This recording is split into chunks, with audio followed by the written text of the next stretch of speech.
Welcome into the Sports Edge, powered by SportsHandicapper.com. We're getting to that sweet spot of the year. We've got major championship golf with the U.S. Open coming up in the next couple of weeks. Baseball is heating up, including my man Seal, the winner of the Westgate. He is on fire and profitable, of course, as he's always been for years now. And, in the middle of the NBA Finals about to start here on Thursday, Stanley Cup Finals. It's an exciting time of year, and we're less than 100 days away from football. Let's welcome in the nobleman, Jamie, my bloody old Englishman. How excited are you for the Queen's Jubilee? What is it, Diamond Jubilee? Platinum, isn't it? Isn't it 70 years? Platinum, yeah. She is in her 90s now and had COVID and is doing great. Yeah, no, she's looking good. I think she's struggling to move around a little bit, but 90 years old, dude, I think I'd be struggling as well. So, Heck yeah. Yeah, no, it's incredible, isn't it? All right, you got a great Star Wars hat and or Star Wars shirt and hat on today. Let's get to Seal, who's ultra focused. He is the champ of the Westgate 2021, sportshandicapper.com. Seal, I keep getting people that will reach out to me on Twitter or even in public that are just in awe of you, even though they don't realize what you're like in person. They still are in awe of you. There's not much there in person. A little dry. No, you are the greatest, and I love our late night talks, including when, like last night, when you swept the board with your two totals going over, and even if the game is like a runaway with 5 innings left, we're dead. It's a dead bet. I mean, it's the way you're built, I guess. If let's say you have a total over 8, and there's 7 runs scored in the first inning, if they don't score another run for like an inning and a half, you'll still be like, we're dead. Listen, I'm so sour that if I'm over 8.5 in a baseball game in a dome, and it's 5-5 in the third, I'm waiting for the roof to collapse. Hey, as long as it gets to the 6th inning, it's official, man. Not for a total. I'm waiting for the roof, like the Minneapolis place came down. Yeah, it's interesting you bring that up. So let me say this, because I know it's different.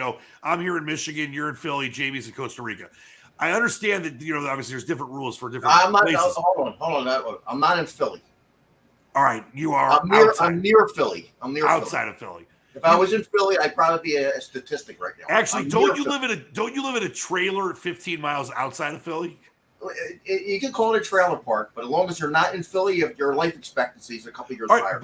All right, so it's serious note here though, and I don't know if you guys are aware of this. So like last night, Seal had the over in the Angels game and the over in the Arizona game, and I actually parlayed them together.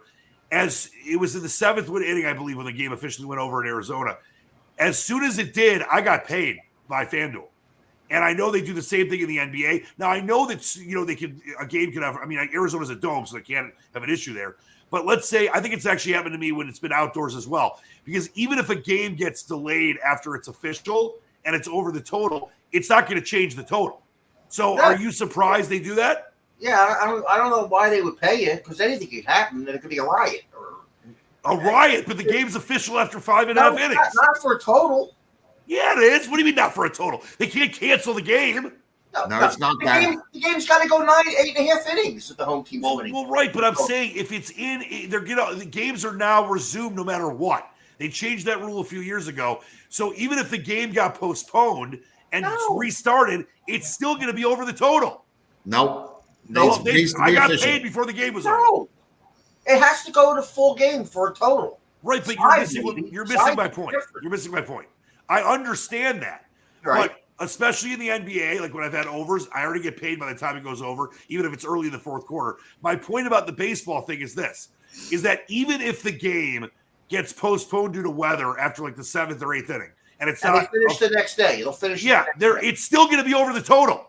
They're not going to take runs off the board. It doesn't matter. You don't get paid. I'm telling you. I got paid. I always get paid, is what I'm saying. I got paid last night in the 7th inning.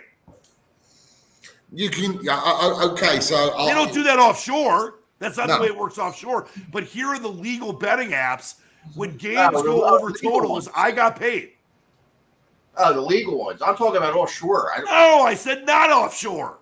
Okay, Dan, you may well get paid, but I guarantee you if there's a problem with the game, they'll take it out of your account the following day. But what problem of the game? What are they going to do? If there's a riot, they're still going to finish the game. It's still going to be over. They're not going to take runs. It has to be finished the day of the game. It can't be finished the next day. That's not the way the rules work in the legal apps. Not in the offshore, it's not. I'm telling you. I told you I'm not talking about offshore. I'm talking about legal sports betting.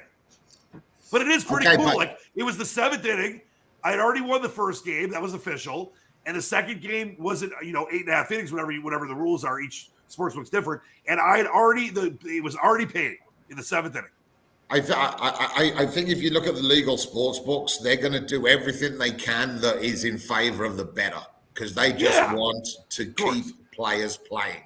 Look at the bonuses that they're giving. Look at everything. They aren't going to do anything that is going to go against the better. Now, whether it's grading the bad or whether it's like anything, I said, that's what they're going to do. Like a meteor could hit the stadium, sure, one in 15 million. My point is even if they have to restart the game with the new rules now, and they do it like July 4th, they do it in the fall, it's still going to be over the total. They're not going to take runs off the board. Now, obviously, if a game doesn't get 5.5 innings, they never would pay that because that's not an official game. But as soon as that went over the total, I believe it was the 7th inning when it was 6-4. Maybe it was even the 6th, whatever inning it was in the Arizona game. I looked at my account and I'd already been paid, which I think is really cool. But obviously, offshore, totally different. That's good for the U.S. places. That's cool. Yeah, well, we want to promote U.S. places as well because it's legal. All right, Seal, we'll be back with you in a minute. You keep vaping. Jamie, why are you shaking your head? Because it's next question. Next question. All right, so listen, let's talk about. Don't next question me, Jamie. I run the show here. Take that silly bowler hat off. All right, so listen, you're wearing a Star Wars shirt, so I can't get mad at you. Let's talk about the memorial. But before we get into that, once again, I know I've been keeping track of this. Of your last 32 golfers, 30 have made the cut. Obviously, Harold Varner III, HV3, was contending to the 12th hole. We're not going to rehash that nonsense, triple, double, triple. But you've been so on with your picks. Obviously, if people were backing these up, like we talked about with top 5s, top 10s, top 20s, they're profiting. Obviously, a couple weeks ago, I had Zalatoris. So we're right on tune here with the golf stuff. But I just want to do a brief postscript on what you thought about last week of the Charles Schwab Challenge. And then we're a couple weeks away from the U.S. Open again now. What are you looking for as we get ready for the Memorial? And then we'll go over your picks on. Yeah, so I mean, as you know, I don't really watch the golf on Sundays. I know, which I think is silly.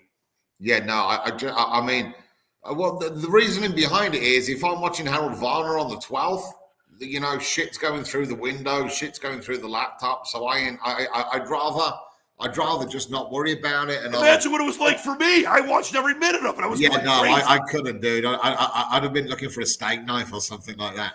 So, yeah, I mean, obviously that kind of shit happened, and that kind of stuff happens. Hopefully it'll turn around over the course of the season. It should do, and we've had a couple of those lately. We had Spieth, I think, in Texas, didn't we? Just before the USPGA, missing up. He turned a 90% birdie into a bogey, and loses by 2 or 1 or whatever. So, we've definitely had a share of bad luck lately, but hopefully at the Memorial this week we can make some money. We did land Justin Thomas to miss the cut there, and that was a great play by you talked about last week. Yeah, I mean, we spoke about that last week, didn't we? We spoke about Zalatoris as well, and he missed the cut as well. It's just situation betting, isn't it? I was reading something that how people were surprised because he missed the cut, and he got 21 events without missing the cut, and like I said, I mean, as I said last week, Thomas very rarely plays 3 events running. I think it's only in the FedEx Cup Series that he'll do that, and let alone winning a major in there. I mean, that kid just wanted to get out of Dodge as quickly as possible, didn't he? He just won the PGA. It was crazy. He was even playing. The schedule is different now. It's basically year round. And obviously not everyone's playing year round. But this 10-15, Tiger Woods would never win a major and then play the next week. I don't care the tournament was. He never would do that. And let's face it. I mean, look at these players and look what they can do with the ball. I mean, sometimes it looks as though they got the ball on a piece of string. Well, you know what? He can he can miss a fairway on purpose as well. He can put it in the shit on purpose. Let me stop you for a second. So here in Detroit, we have the Rocket Mortgage Classic, which has been a lot of fun. We obviously missed a year because of COVID, but we've had the tournament a few times. And Dustin Johnson, it was a couple years ago. I believe it was the first when the pandemic, they had the first after the pandemic. And he got obviously a big appearance fee, and it looked like he didn't even care about being there. So these guys can make it look like they're not playing well, but really, I think I'm not trying to call him out and say that he purposely was taking, but it sure looked like he purposely was taking. Well, I think what he just released this morning shows that he doesn't mind taking, right? Yeah. Well, we're going to get, by the way, we're going to get to the live question in a second, but let's talk about the Memorial. I got your sheet here. We're getting close to the U.S. Open again. Recent form is obviously going to be key. I think this is a great field, Jamie. There's a lot of value. And I will say this, I know that it's not one of your official picks. So before we get to yours, I just want to say that I do like Zalatoris this week at around 30-1. I think he's gotten the PGA loss in the playoff out of his mind. I think he's definitely fit for this course at Muirfield. So I like Zalatoris, but you got some great selections. Yeah, Let us know how you got to you like Zalatoris every week. But I didn't take him last week. I've only taken him like 4 times this year. Yeah, but I mean, to be honest with you, I mean, if you can keep on getting Zalatoris at 30-1, why not? That's my point. He's going to win in the next 30 events. Yes. I think that he's had a sufficient amount of time. He wasn't good last week in the Charles Schwab. Obviously, the PGA was a couple weeks ago. This is getting close to the U.S. Open. I could definitely see him focused, tee to green, great iron player. That's all about the putter for him. But I actually got him at 32-1. Now he's 28-1 at multiple sportsbooks. So that's the one pick that I have that I know you didn't. But I love every other one of yours, and let everyone know what we got tonight. That's cool. Okay, yeah. So first of all, we got Colin Morikawa. Obviously, he's one round Muirfield Village before. Okay, it was the Workday Classic. He's also won on a couple of other Jack Nicklaus designs as well. The one thing that I see with Morikawa is everybody knows how good he is with his irons and approaching the green, but there's a stat here that I always keep a track of. So 5 times he's been in the top 10 for strokes gained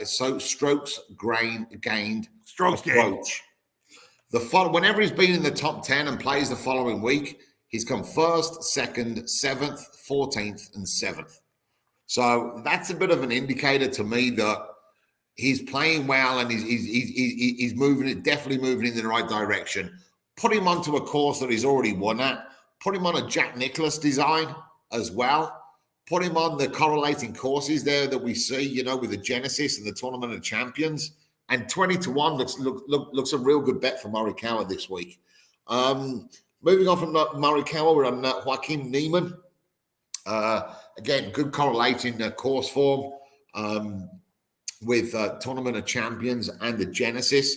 I think a few people might think, well, why are we looking at the Tournament of Champions? It's completely different from Memorial. And the one thing I'll say, if you take Patrick Cantlay, you take Jon Rahm, and you take Colin Morikawa. Okay, Morikawa didn't win the Memorial, but he won on this course. So those 3 guys, all 3 of them were in the top 10 at the Century in 2020. 2 of them were in the top 10 in 21, and all 3 of them were in the top 5 there this year. So that's the reason why I like that. Niemann obviously came second to Harris English there. He's won at the Genesis. He's got Mito Pereira, his sort of stablemate there that's sort of grabbing all the headlines right now.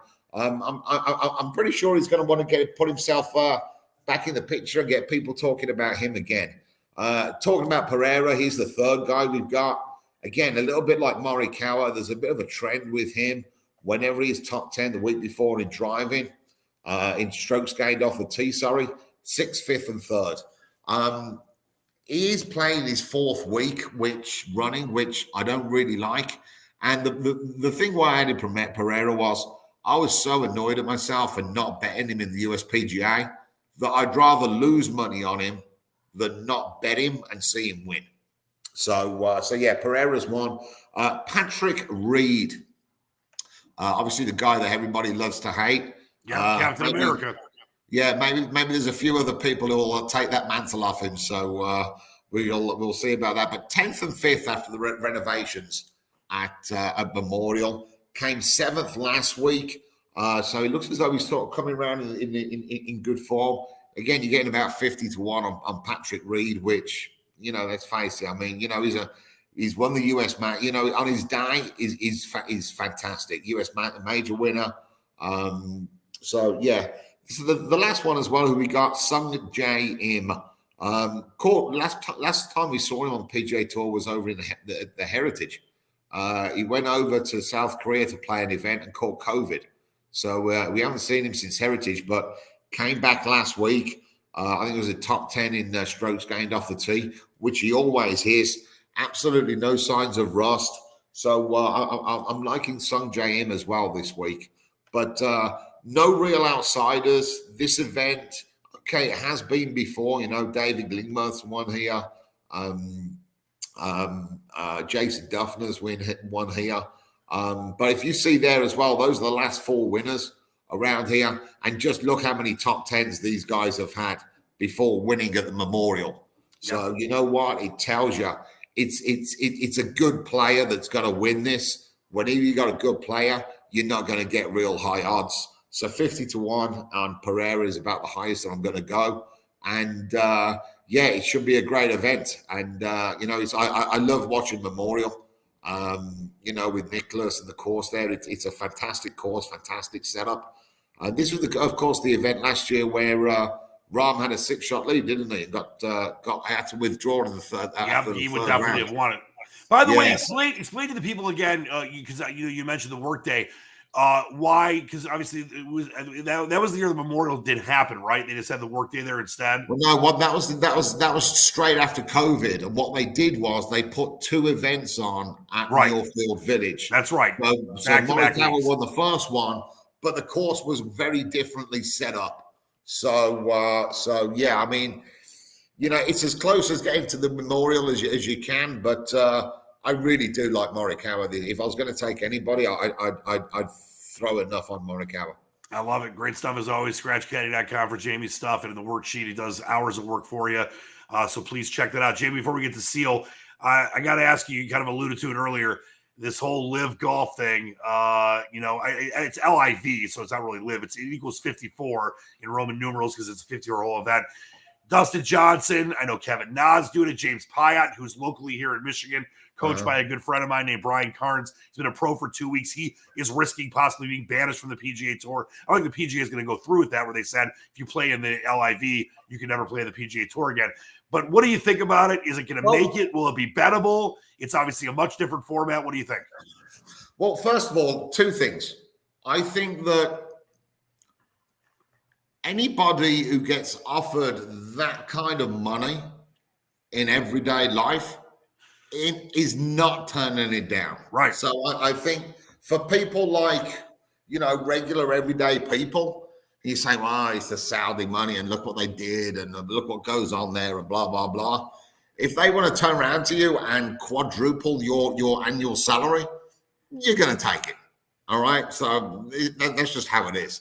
But let me ask you a question, because obviously when, the American football started, you had the separate, the AFC came in, right? NFL. What was everybody saying there? Well, this is the thing. And that's it's a very fair, comparison in the sense that it was 2 competing leagues, but the rules were basically the same. And this was a much different time in sports now. And the money wasn't, obviously the USFL later on, they were trying to pay people more like Herschel Walker and Bobby Hebert and others, Anthony Carter, to be a competitor of the NFL at a different time of the year. The difference between the AFL and the NFL and the merger is they basically were 1A, 1B. It was the same sport. Not that this is different because golf's the same sport too, but they're doing a team event. They're doing 54 holes. It's a lot different than regular PGA events. Sure. And it's obviously a lot more money. Obviously there's a kind of a sort of raw reaction to it, isn't there, right now? Because it's like, well, it's got to be the PGA Tour. It's got to be the PGA Tour. Well,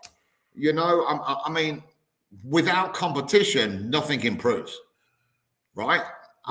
Competition is what built the United States of America.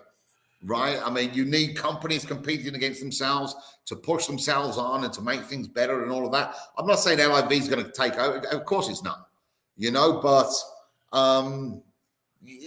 people are free to go and work and work and earn money wherever they want. That's what they have the right to do. And as long as they know what the consequences are of that and they're okay with it, then good luck to you.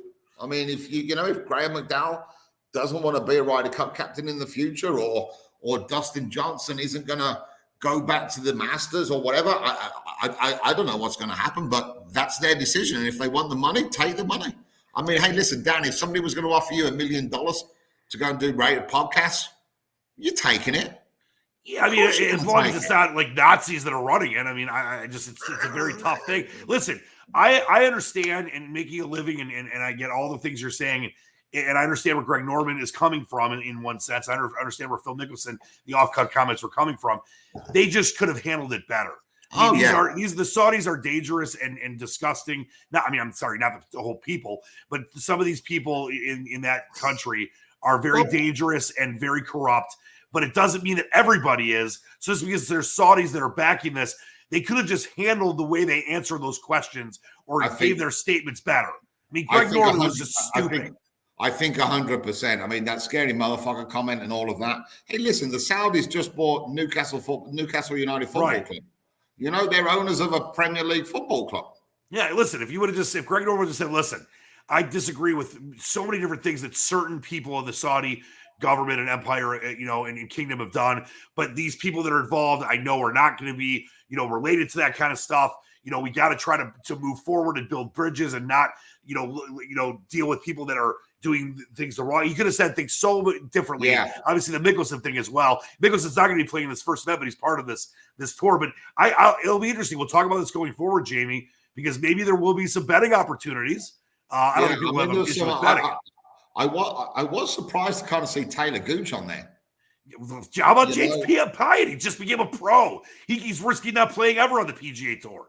Yeah, but how much are they? He's going to be a millionaire overnight now, right? Yeah, well, the minimum you can win if you make the field is $140,000. Plus, there's the team money plus too. He's got a signing bonus for going on. The one guy who I was surprised that wasn't there was Matt Kuchar. Yeah, I was actually surprised he wasn't there. Because I mean, obviously, everybody kind of knows what happened with the caddies before in Mexico and all of that, and I'd have thought he'd have been chasing. I'd have thought he'd have been chasing the money. Hey, maybe he's a principled guy. And again, hey, listen. I mean, you had Richard Bland there from England who played 20 odd years on tour, 400 starts, and never won once, and he's just won in the last couple of years. And then he had a great run at the USPGA. Hey, listen, dude. He's 50 years old. What are you going to do? Yeah, no, listen, when the money's right, he's put in. Yeah, we'll definitely be talking about this and seeing if there are some betting opportunities going forward. Jamie, great stuff by you as always. Let's get to my man, Sealy McNeely. Sealy, you gonna bet on the LIV? By the way, I was watching that golf on Sunday. And yeah, because like you and I actually watch when we have money on guys. And Howard Varner the fifth was Harold Varner the third. Well, fifth, fourth, third, but it doesn't matter. He was 9 under, and I went to the market. The market's literally around the corner. I got back from the market, and I wasn't there long because you can't fill up a cart these days. Too expensive. I literally, by the time I got back, he was -1 from -9. Well, he was actually -10, and then he went to -2, and then he finished even. He was there. When I left, he was -9. No, he was -10 because he triple bogeyed that hole. He was -10, and I came home. He lost 9 strokes. Yeah, he did. He went triple, double, triple in 3 holes. He was 8 over in 3 holes after leading the tournament. Going into the 12th hole, he had a $124 to get on the green. The wind didn't knock it down. He had a fried egg in the bunker. He blasted out to 22 feet, missed that birdie putt, missed the par putt, missed the bogey putt, missed the double bogey putt. Yeah, the moral of that story is if you're a better golfer and he's winning in the back 9, don't go to the market. Yeah, I think I basically say it's going to be, it's all your fault. By the way, Jamie thinks he loves that you secretly watch golf. All right, let's get into some baseball here. By the way, I know you've been staying away from the NBA since the end of the regular season. I'm going to bring it up to you. Yeah. Have you thought about anything? Do you think the Warriors are going to win the series? I think it's a great series. Who is that galoot walking in the background? Who's that random galoot? That was Mr. Pig. Pig's there? Yeah, Mr. Pig Vomit? Pig Vomit's here. Unbelievable. I think it's going to be a great series. Obviously, if you look at the number, they're they're dead even. These teams are pretty much, dead even. So, do you think you'll bet anything during this series, or are you gonna stay away? I would bet it. All right, well, let's talk some baseball. And, of course, sportshandicapper.com, that presents this show, and you are the champ. You are the Westgate winner. I'm serious. I still get people complimenting you and loving that I'm associated with you. I mean, you make me cool, but I make you very cool. But you are the champ. I still didn't get my ring yet, believe it or not. The ring, I already called him. I said, listen, if that ring's not there in the next couple of weeks, you owe me 3 rings. It's a 3-ring circus. Well, Jay Cornigy, what's his name? Jay Cornigy for the Westgate. Mr. Pig talked to him last week, and he said, 3 days ago, and he said the same thing. Supply chain issues. They can't get supplies. They can't get the pieces from China. I guess not. I don't know. I love that Piglet's there. All right, so let's talk about baseball. You made both your totals yesterday. You've been super hot. You're obviously profitable, as you are every single year. But you've really been kind of, as you said a couple shows ago, as the weather heats up, Mr. Seal heats up. Let's talk about where we're at with baseball as the calendar has turned to June. I know you passed on the board today, but let's just kind of go through your process of when you're looking at the games early in the morning when you wake up, and what kind of is really kind of standing out to you right now as the weather's getting warmer. And thank God so many of these games are starting to go over. I mean, the games last night, they weren't easy wins. And obviously the Yankees, Angels, what was it, 5-0 or 5-1 after the first couple of innings. Yeah. And they didn't score more until later in the game. But it really seems like we're starting to see a lot of movement, a lot of higher totals, but games going over the totals. Yeah, well, they probably the bullpens are starting to wear down a little bit. They pitch a ton of innings anymore, the bullpens. I mean, the starters are going with 5 innings. You got to use your bullpen like almost 4 innings a game. So these guys are going to regress a little bit. And like you said, the weather's heating up a little bit. The ball's carrying. I'm starting to see some balls. The weather's heating up. When a right-hander hits the ball out to right field the other way and it's going out, you can see things are starting to turn. When left-hand hitters poke the ball left field, the opposite way, and they're going out, you could see that the weather's starting to warm up. That kind of stuff wasn't happening in the first month and a half. And I can't stress this enough, and we've talked about this many times on this show. We'd love for you to sign up with sportshandicapper.com, Scratch Caddy, Squatch Picks, etc. But it's fine if you don't want to. But the point is that people like Seal, and this is something that you do over and over again, you will be on a play, or like you might give it out at 7 in the morning. Heck, whenever the lines first are able to be bet, when you like, wherever the line is at, whether it's a total or a side. And, for example, yesterday you had the over 9 in Arizona, went to 9.5. I've seen line moves where you've given a total on an over and it's gone from 7.5 to 9, a side where it's gone from -108 to -140. It's important that you get things early, and that's what you do. And I wonder, I know today it's a pass for you, but were there some things you were looking at, anything that maybe caught your eye that you were considering looking at today? Well, it's kind of depressing. Hold on, I don't see the wallet. Focus. We got a show to do here. I know. It's really tell Piglet he's not allowed yet. Maybe in a future show. It's really depressing when you wake up at 4:00 in the morning and you're done handicapping. There's nothing to bet. It's really, really depressing. It's like you say to yourself, I'm never going to get that 4 or 5 hours back in my life. But there's going to be days where you're going to handicap the crap out of stuff like yesterday, and you hit them both. Yeah, I know. It's just that's the way the cookie crumbles. So they say. So was there any game you were looking at? You almost liked it? I was almost going to bet Arizona under 5 in the first 5 innings. And that was the only bet that was possible. I wish I bet it, though. Well, listen, sometimes your best bet is the one you don't make, right? Yeah. So, all right, but what are we going to be looking forward to when it comes to baseball over the month of June? And this is obviously a sweet spot for you. I know you've had a lot of totals as of late. You definitely have sides as well. But are we going to maybe start seeing a little more of both? Well, we got 6 weeks to the All-Star break, and this is when I stick it in. So this is the sweet spot for baseball season. The month and a half up to the All-Star break. Hey. Weather's good. The pitchers have pitched enough. You get a feel for them, and this is when I kind of remove the rubber band from the bankroll. You're my sweet spot. A little heavier. I bet a little heavier now till the All-Star break. All right, let's bring back in my man JB before we get out of here. We got a lot of fun with golf. The Memorial should be a lot of fun over the weekend. Of course, Seals going to have a lot more baseball plays. NBA Final start tomorrow. Jamie, parting shots for you, my fine friend. Yeah, many congratulations to Johnny Depp on everything there. Landslide win. It's very nice to see millionaires just pummeling the shit out of each other in public. Absolutely zero interest in any of that garbage. Just absolute bullshit. But yeah, there you go. And Ukraine are in action tonight to qualify for the World Cup against Scotland. I saw they were winning 1-0.